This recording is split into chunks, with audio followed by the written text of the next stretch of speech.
This is Crane Durham's Nothing But Truth. Welcome back, Crane Durham's Nothing But Truth, AFR Talk. Great to be with you. And yeah, it's almost a headache, don't you think? The Obamacare debate. Interestingly enough, the media has done a very good job, and I would say also the Republican Party establishment has done a pretty good job of making the infighting the issue, rather than the total rejection, overwhelming rejection, certainly by the Republicans, of Obamacare. Just something to keep in mind, that this is where you could win the battle and lose the war, or lose the battle here and inevitably win the war, because you've won the ideological war, the philosophical war on the harm of the Affordable Care Act. And so what is happening now is they see this and say, make it all about the shutdown. I'll give you the latest poll numbers a little later. And that way we can go with the narrative that that Republicans don't want people to get health care, or Republicans don't care about the government shutting down, or they want to shut down the government so people don't get their Social Security checks. It's ridiculous. And those polls, Rasmussen poll was a lot closer, but the latest are a little different. But shouldn't the issue be Obamacare, period? And the fact that the majority of Americans have and continue to not support it. And it's not how much we know about it. The more we know about it, the more, generally speaking, Americans don't like it. It's not oratory skills. It's not the President Obama personally. I mean, did you really think that people are going to put their careers on the line to say, I don't like this man personally, rather than what they've been speaking to and what the American people is speaking to? I mean, if you hate somebody personally, then you'd have to go around and equate him to Hitler at rallies, and you would have to have a lot of profanity and make it personal. And the only thing, and again, there are exceptions, rare, but if they're there, I see conservatives rooting those out and saying, we don't want any part of this. But I see this a lot with the left, making it personal, going to people's homes, doing that kind of thing, making it about personality. So keep that in mind. The more we respond, I'd say the way we present the information, Crane Durham's Nothing But Truth, AFR Talk, the way we present the information, we've got to be really on our guard not to get emotional and driven personally by it, because that will take us away from what is at hand, which is the president and one half, the upper house in Congress, pushing through and not listening to the will of the American people. And that was the same back before this bill was passed. So it's about a president. It's not about President Obama. It's about a Congress, and a Congress that represents the left, and that's okay. Hey, obviously, they're entitled to their opinions, but not their facts and not the results and not what they're trying to do. Tomorrow, we are going to be exploring this with a doctor who's decided to run for Senate. She will be with us. We will talk to her about Obamacare's impact on the industry, as well as what she would do and how she would go about attempting to oppose Obamacare, and the way she'd vote and who she'd support. So that should be fascinating. I'll give you a little more of a tease on that guest later on. But right now I want to shift to the issue of gun control. Gun control, why are you talking about gun control? Well, talking about gun control, they tried a big push. Those tried to get more and more regulation and universal background checks and a database. And, well, we had the background check in a sense already. But the left tried this with Sandy Hook, tried to use the emotion of Sandy Hook to suspend our minds and the results of the policies. And certainly in light of Chicago, of what we're seeing, a very heavily regulated gun control city, and the results of that, and what we've seen through the evidence of John Lott and Dave Coppell, we see that more guns, less crime, general statement, the things that we see in these mass shootings that have in common, mental illness, gun-free zones, which brings us to the Washington, D.C., the Navy Yard shooter, Aaron Alexis. And we do know there's some mental issues there. Wayne LaPierre of the National Rifle Association yesterday was on Meet the Press, and he talked about the fact that the problem was not too few guns at the Navy Yard, not too many guns at the Navy Yard, but too few. In response to this, a Democratic strategist took exception to it on MSNBC and had this to say. Roll it. If he's suggesting that there weren't guns at the Navy Yard when this gunman walked in and shot 13 people, he's crazy. There were guns everywhere. And this person walked in with an assault weapon, and he was able to get off enough rounds to kill 12 people instantly, or nearly instantly, and everybody with the guns stood around and watched, or apparently were unable to stop him. The guns were present. It was a Navy facility. It's ridiculous.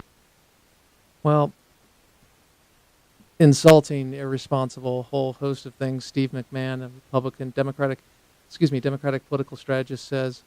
But interestingly enough, I found this on Mediaite, and one thing that, and I'm going to check this again, but McMahon was maybe not aware of, which was a regulation that I've been saying that was passed under the Clinton administration and enacted, but in fact, it was under the George H.W. Bush administration, which prohibits most personnel on military bases from carrying loaded firearms. And we talked about that. Again, this isn't, what do we see in these things? We see, you look for patterns, okay? You're trying to figure out something, trying to get, okay, well, all right, I want to solve this problem. Okay, are they having, what are the commonalities here? Well, we have gun-free zones, everyone but one. We have, that should tell us something. If somebody knows they're going into someplace, gun-free zone, they're going to be helped by that, or very strict regulation. We also have mental illness. That's a big part of it. Yet President Obama yesterday took this tragedy and took it on the campaign for gun control. Here he is speaking yesterday, the memorial service for the families of the Navy Yard, the victims of the Navy Yard shooter. And we begin with B1. Roll it. So these families have endured a shattering tragedy. It ought to be a shock to all of us, as a nation and as a people. It ought to obsess us. It ought to lead to some sort of transformation. That's what happened in other countries when they experienced similar tragedies. In the United Kingdom, in Australia, when just a single mass shooting occurred in those countries, they understood that there was nothing ordinary about this kind of carnage. They endured great heartbreak, but they also mobilized and they changed. And mass shootings became a great rarity. And yet here in the United States, after the round-of-clock coverage on cable news, after the heartbreaking interviews with families, after all the speeches and all the punditry and all the commentary, nothing happens. Well, these are not on the rise. Katie Pavlich from Town Hall details that. Also, we've done the comparisons, and then we go to violent crime and the rate of that. Nonetheless, the president continued to push for his agenda through the microphone that was for a memorial for the victims of the families. Roll it. We can't accept this. As Americans bound in grief and love, we must insist here today there is nothing normal about innocent men and women being gunned down where they work. There's nothing normal about our children being gunned down in their classrooms. There's nothing normal about children dying in our streets from stray bullets. No other advanced nation endures this kind of violence. None. Here in America, the murder rate is 3 times what it is in other developed nations. The murder rate with guns is 10 times what it is in other developed nations. And there's nothing inevitable about it. It comes about because of decisions we make or fail to make. And it falls upon us to make it different. Well, since gun control was introduced in the city of Chicago, in the sense of gun control laws more restrictive, we've seen a murder rate get far worse. When we talk about the use of an object as opposed to people using them, once again, I think we make it about the object as opposed to the human being and the danger that they present. Also, we forget that we do have a Second Amendment, and there's a reason for that, and there are multiple levels for that reason, or many reasons that we have that. But the president continued. Roll it. And sometimes it takes an unexpected voice to break through, to help remind us what we know to be true. And we heard one of those voices last week. Dr. Janice Orlowski's team at MedStar Washington Hospital Center treated the wounded. And in the midst of one of her briefings, she spoke with heartbreaking honesty as somebody who sees daily and nightly the awful carnage of so much violence.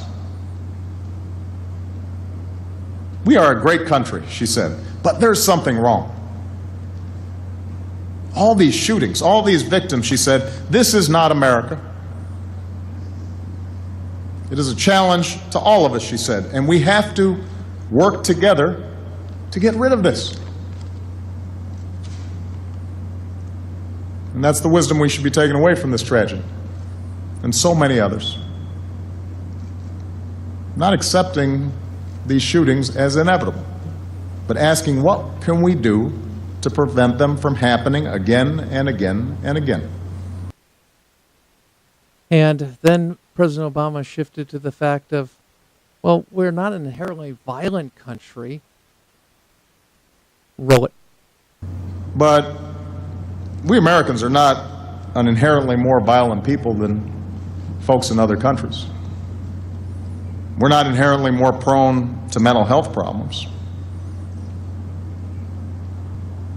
The main difference that sets our nation apart, what makes us so susceptible to so many mass shootings, is that we don't do enough, we don't take the basic common sense actions to keep guns out of the hands of criminals and dangerous people. What's different in America is it's easy to get your hands on a gun. Interesting, because he did pass 2 background checks, and he went through, he was doing something that was illegal. So you can have something that's illegal where criminals are going to still do it. And before it was the AR-15, now it's just a gun because it was a shotgun. Just want to point out what the president is saying, because this is not about the victims anymore. From the beginning, we started to see it shift, though he did mention, don't get me wrong, it wasn't all. But we see the push, and the push became more gun control. An argument that they can't win on the facts, so they have to go to the emotion of the moment. Common sense in politics, it's always the problem, isn't it? Roll it. But the politics are difficult, as we saw again this spring. And that's sometimes where the resignation comes from, the sense that our politics are frozen and that nothing will change. Well, I cannot accept that. I do not accept that we cannot find a common sense way to preserve our traditions, including our basic Second Amendment freedoms and the rights of law-abiding gun owners, while at the same time reducing the gun violence that unleashes so much mayhem on a regular basis. And it may not happen tomorrow, and it may not happen next week, it may not happen next month, but it will happen, because it's the change that we need, and it's a change overwhelmingly supported by the majority of Americans. Well, number one, there's a fact and stat that you bring up that is not legitimate because of the phrasing. But if the overwhelming majority of Americans supported this, then you would have passage of it. The fact is, Americans don't support it because when we scratch the surface of your statistics, of your analysis, we go to the methodology, we also look at the results, and we look at themes, and we recognize that guns are used to protect Americans hundreds of thousands of times a year. And recognizing that the problem is not legal gun ownership, especially when we have criminals about 80% of the time either getting them from a friend, not going through the process, or going and illegally obtaining it in the sense of stealing it.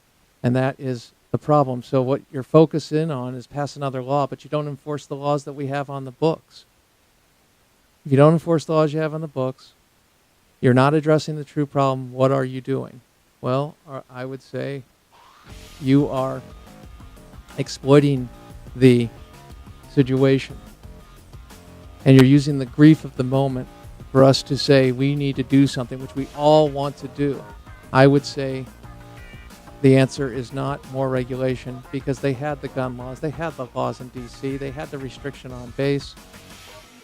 That proved to be the problem in the sense of the people who should have had guns and been able to carry guns were not allowed to. And the people that were going to break the law, they were going to break it anyway, making the victims greater in the sense of not being able to defend themselves or have others defend themselves. Crane Durham's Nothing But Truth. How to deal with terrorists. Ralph Peters and Newt Gingrich tell us. AFR Talk.